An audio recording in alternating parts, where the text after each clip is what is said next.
নিত্য নতুন আয়োজনে আল হেরা বাংলা ওয়াজ। আল্লাহ তাআলা ফেরেশতাদেরকে বলবেন, প্রত্যেক পাপী, পাপের সঙ্গী এবং আল্লাহকে বাদ দিয়ে সে যাকে নির্ভর করত, ডাকত, বন্দিগি করত, নির্ভর করত, আল্লাহ বলবেন এই তিনটাকে একত্র করে তোমরা জাহান্নামের পথে দাঁড় করাও। এরপরে বলছে যে ওয়াকিফুহুম ইন্নাহুম মাসউলুন, এই যে করে দাঁড় করাও মানে লাইন ধরাইয়া জাহান্নামের রাস্তার দিকে দাঁড় করাও। কেন? ইন্নাহুম মাসউলুন, ফেরেশতাদেরকে প্রথম দায়িত্ব দিবে এই প্রত্যেক পাপীর সাথে এই তিনজনকে দাঁড় করাও। দাঁড় করাইয়া এইবার আমি আল্লাহ আমি নিজে জিজ্ঞেস করব।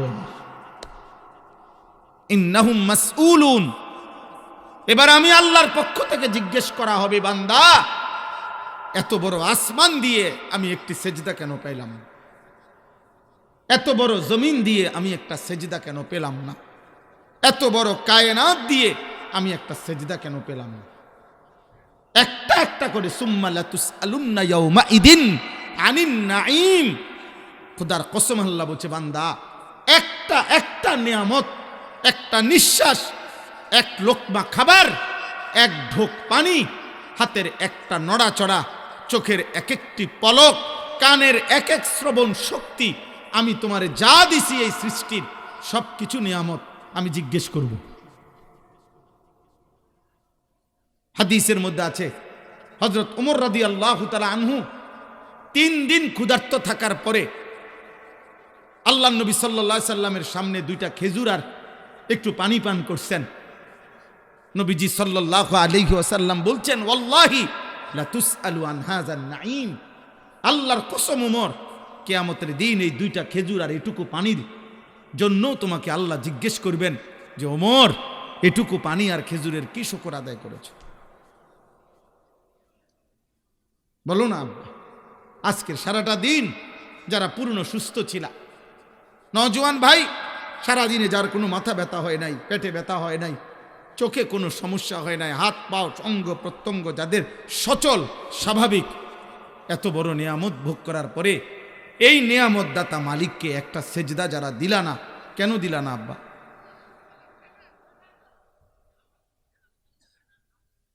বলো না বাপ। এই অসভ্য জিন্দিগি, এই বেহায়া জিন্দিগি, এই নাফরমান জিন্দিগি, যে আল্লাহকেই পরোয়া করে না, রাসূলুল্লাহ সাল্লাল্লাহু আলাইহি সাল্লামের 23 বছরের চোখের পানিকে যে সামান্য মূল্যায়ন করে না, আল্লাহর এত বড় কোরআন যে মোটেই পরোয়া করে না, তোমরা যদি কারো বিবেক থাকে ভাই বলো ওই নাফরমান কত বড় গাদ্দার, এই বেয়াদব কত বড় বেয়াদব। তাকে নামাজের সেজদা দিতে তো একজন মেম্বার চেয়ারম্যানে বলে নাই যে সামান্য একটা মেম্বার সাহেব আপনি কিতা, আপনার কথা শুনতে হইবে, আপনি কিতো হয়ে গেছেন এত, আপনি একটা চেয়ারম্যানে না মিয়া, আর কি দামিয়া আপনি একজন এমপি সাবে না, এমন তো না, এমন তো না যে প্রত্যাখ্যান করার বললাম। এত বড় সৃষ্টি আর সব বাদ দিলাম, গোটা সৃষ্টি বাদ দেই না, আমার অস্তিত্বের প্রতিটা সেকেন্ড, আমার বেঁচে থাকার প্রতিটা মুহূর্ত, আমার নিঃশ্বাসের প্রতিটা নিঃশ্বাস যার হাতে, যার সিদ্ধান্তে, তাকে কেমনে সেজদা না দেয়? তার কৃতজ্ঞতা, তার প্রতি আনুগত্য যার মধ্যে নাই, আরে নাফরমান তুমি মানুষ কেমনে?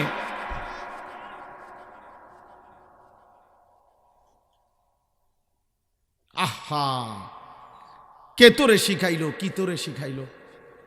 কে তোকে আল্লাহ ভুলায় দিল, কে তোকে কৃতজ্ঞতা ভুলায় দিল?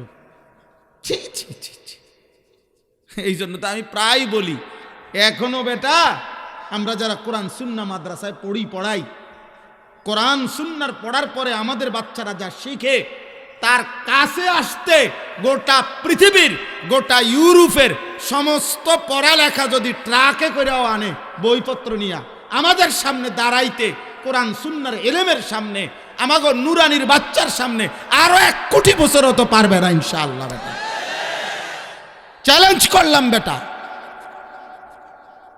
কোরআনুল করিমের সূরা ফাতিহার সামনে বেটা, ওই যে হাফেজে কোরআন যাকে পাগড়ি দেওয়া হইল, তার এক লাইন কোরআনের সামনে তোদের দুনিয়ার বাকি পড়ালেখার পার্থক্য অথবা এটার সাথে এটার সমকক্ষতা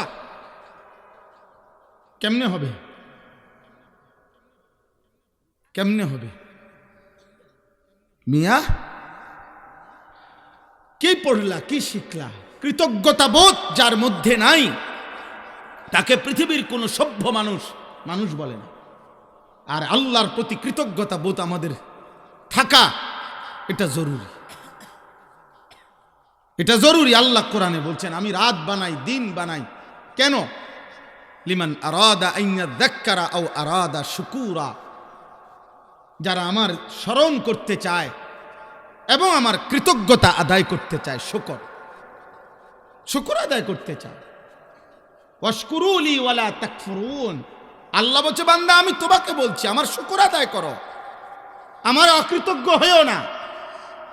আনিশকুরলি ওয়ালি ওয়ালিদাইকা, আল্লাহ বলছে বান্দা প্রথম শুকর আমি আল্লাহর আদায় করো এবং দ্বিতীয় শুকর তোমার মা বাবার আদায় করো। কৃতজ্ঞতা। আমি যদি উনারে বলি গত 5 বছর যাবৎ ধরে নেন মৌলানা সাহেবকে আমি 5,000 করে টাকা দিছি, উনার পড়ালেখার খরচ দিছি, সুখে দুঃখে উনারে আমি সহযোগিতা করছি, সব মিলাইয়া গড়ে 10,000 টাকা উনার পিছনে আমার ব্যয় হয়েছে। তাহলে 1 বছরে 1,20,000 টাকা, 5 বছরে কত ধরেন না 6 লাখ টাকা। তাহলে আমি উনার পিছনে 5 বছরে মনে করেন 6 লক্ষ টাকা খরচ করছি। করার পরে আজকে 5 বছর পরে উনিও না আমারে চিনে না, উনিও না আমারে কি চিনে না, উনি আমার প্রতি কোনো কৃতজ্ঞতা বোধে ওনার মধ্যে নাই। তখন আমি কি বলবো? পৃথিবীর মানুষ কি বলবে? যে বেটা আজকে 5টা বছর পরে প্রতি মাসে 10,000 করে টাকা দিয়ে গেছি, তোর সুখে দুঃখে রোগে সুখে আমি তোর পাশে ছিলাম, আজ 5 বছর পরে তুমি আমারে চেনো না, তুমি মানুষের বাচ্চা, অকৃতজ্ঞ।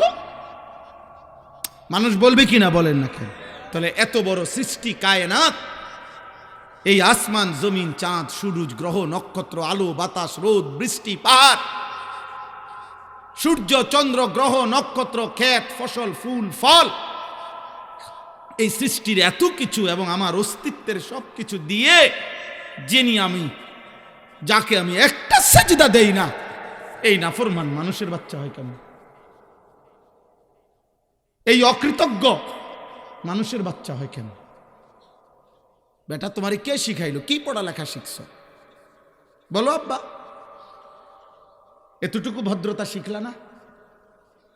দুনিয়ার মানুষ তো একটা বাচ্চাকে যদি কেউ চিপস দেয়, 10 টাকার একটা চিপস কিনে দেয়, বিবেকবান মানুষ, বিবেকবান ভদ্রলোক, ভদ্র মহিলা ভদ্র পুরুষ তার বাচ্চাকে শিখায়, আব্বু আঙ্কেলকে থ্যাংক ইউ বলো, আঙ্কেল তোমাকে কি দিছে?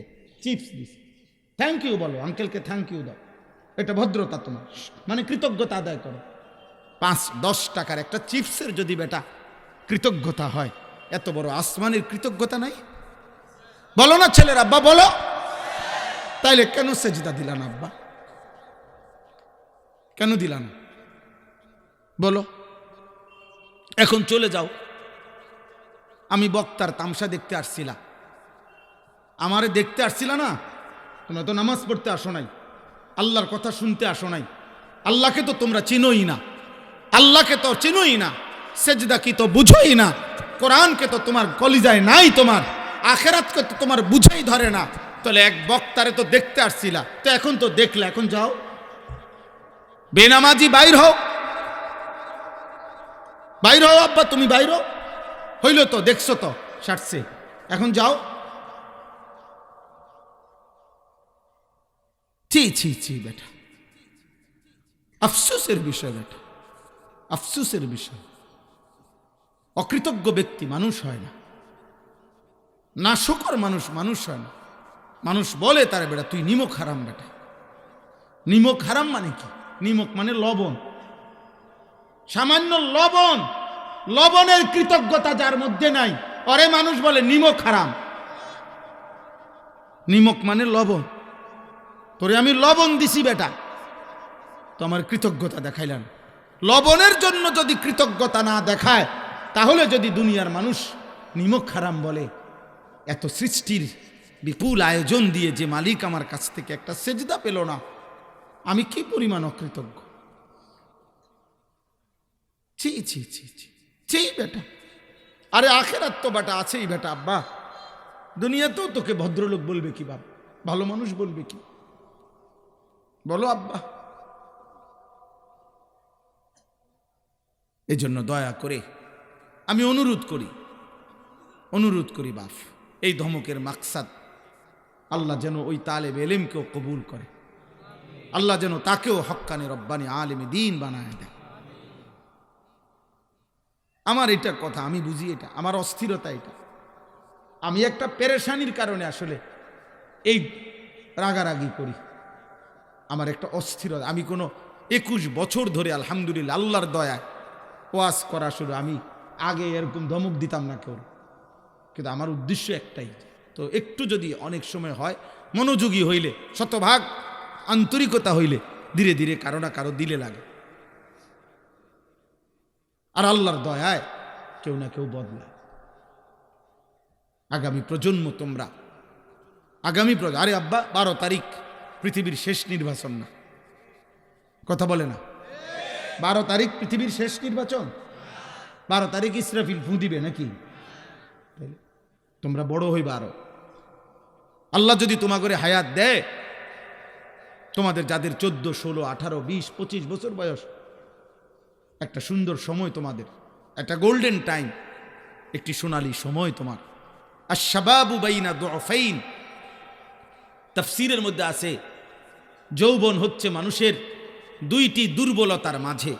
অর্থাৎ এখানে একটা কাপড় দিছে, এখানে একটা কাপড়, এই যে দেখেন দুই পাশের কাপড় দিয়ে ব্যারিকেড দিয়ে বুঝাইছে এতটুকু জায়গা মাহফিলের জন্য আজকে কি করা হয়েছে, নির্ধারণ করা হয়েছে, ঠিক না? তো আল্লাহ তাআলা বলছে, বান্দা, আল্লাহুল্লাযী খালাকাকুম মিন দুআফিন সুম্মা জাআলা মিন বা'দি দুআফিন কুওয়া সুম্মা জাআলা মিন বা'দি কুওয়াতিন দুআফান ওয়া শাইবা। আমি আল্লাহ দুই পাশে দুইটা দেওয়াল উঠাইছি তোমার হায়াতের, আর মাঝখানে কিছুটা সময়, একটু সময় শক্তি দিছি। আর এই শক্তির মাঝের টাইমের দুই পাশে, এক পাশে হলো শিশুকালের দুর্বলতা, আরেক পাশে হলো বৃদ্ধকালের দুর্বলতা। এই দুই দুর্বলতার মাঝখানে আমি আল্লাহ ক্ষণিক অল্প সময়ের জন্য দিয়েছি যৌবনের শক্তি। কিছু করলে যৌবনেই করো, গড়লে যৌবনেই গড়ো, দুনিয়াও সাজাও, আখেরাতও সাজাও। এখানেও তুমি সেজদা দাও, দুনিয়ার প্রয়োজন, শক্তি তো আছেই, তোমার দুনিয়ার চাহিদা তো সবই পূরণ হবে, যৌবনের চাহিদা তো পূরণ হবেই। আমি আল্লাহ তাআলা এই চাহিদাও দুনিয়া পূরণ করব। আর যৌবনের এই শক্তিতে আমারে সেজদা দিয়া রাইখো, আমি আল্লাহ আরশ আজিমের পাশে তোমারে বসাবো, সেদিন আমার পাশে বসবো। ইন্না রাব্বাকা লা ইয়াজাবু লিশাব্বি লা সাবওয়াতা লাহু। নবীজি সাল্লাল্লাহু আলাইহি সাল্লাম বলেন, যেই যুবক যৌবন সত্ত্বেও, শক্তি থাকা সত্ত্বেও অস্থিরতা, বেহায়াপনা, মনের কুচাহিদা, হারাম গুনাহ থেকে নিজেকে বিরত রাখে প্রতিনিয়ত, খোদার কসম নবী বলে, আল্লাহ নিজে ওই যুবককে দেখে ফেরেশতাদের সামনে আশ্চর্য বোধ করে, আশ্চর্য প্রকাশ করে। আল্লাহ ফেরেশতাদেরকে যেন ডেকে বলে, ফেরেশতারা দেখো না, ওরে আমি শক্তি, সাহস, হিম্মত, যৌবনের শক্তি, লজ্জাস্থানের শক্তি, শারীরিক শক্তি সব দিছি, কিন্তু আমি মাওলাকে ভয় করে ও গুনাহ থেকে বাঁচে, ওরে জান্নাত দেব না, দেবটা কাকে? আল্লাহ নিজে অবাক হয়।